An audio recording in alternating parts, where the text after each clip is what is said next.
Hi, y'all. As per usual, the internet is only looking at one side of something, and I decided I wanted to share my opinion. Look at this logo. Does it make you excited?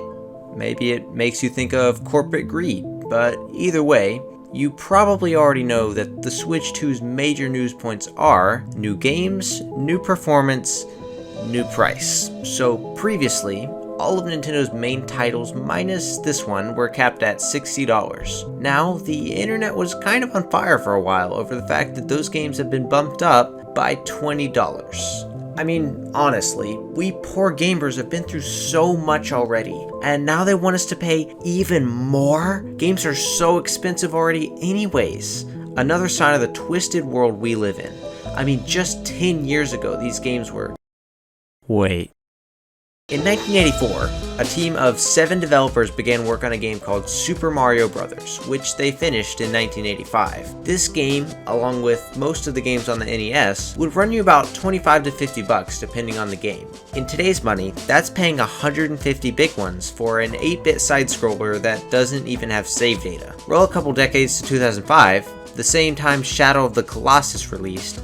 The price point of these behemoths made with tens to hundreds of developers, artists, and marketers was $60. A bag of chips that would have cost 50 cents in the 80s would be roughly $1.50. Now, I don't know about you, but I've noticed a slight difference in game content and quality since the arcade age, but since then, games are actually the cheapest with inflation that they have ever been.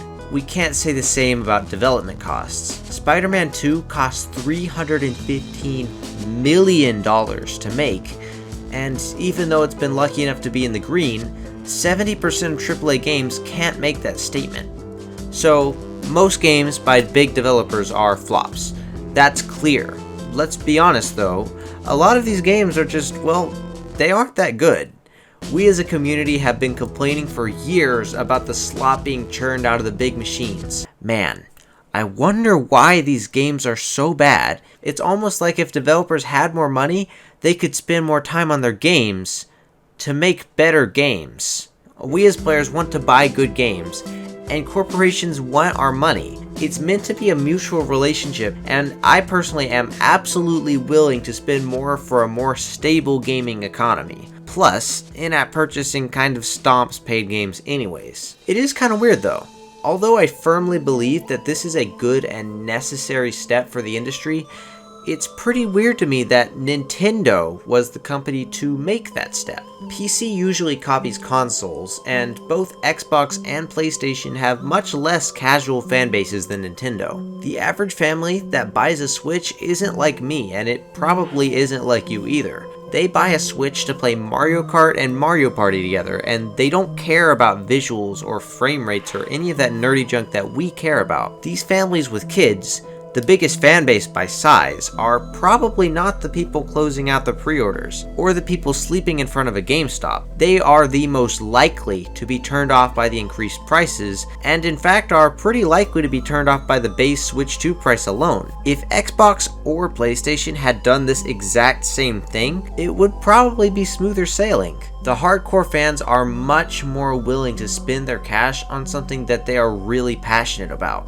Whatever the case, and whether you agree with me or not, you gotta agree with me that prices aside, a lot of these Switch 2 games look stacked. I've been saying for a while that an open world racing game with a cartoon arcade style would be a really interesting twist on the genre, and Donkey Kong Bonanza is looking really creative and visually striking as well. Hopefully we learn about the next Mario game soon, but that's another talk for another video. See y'all later. I have gotten 3 subs in the past month. Help.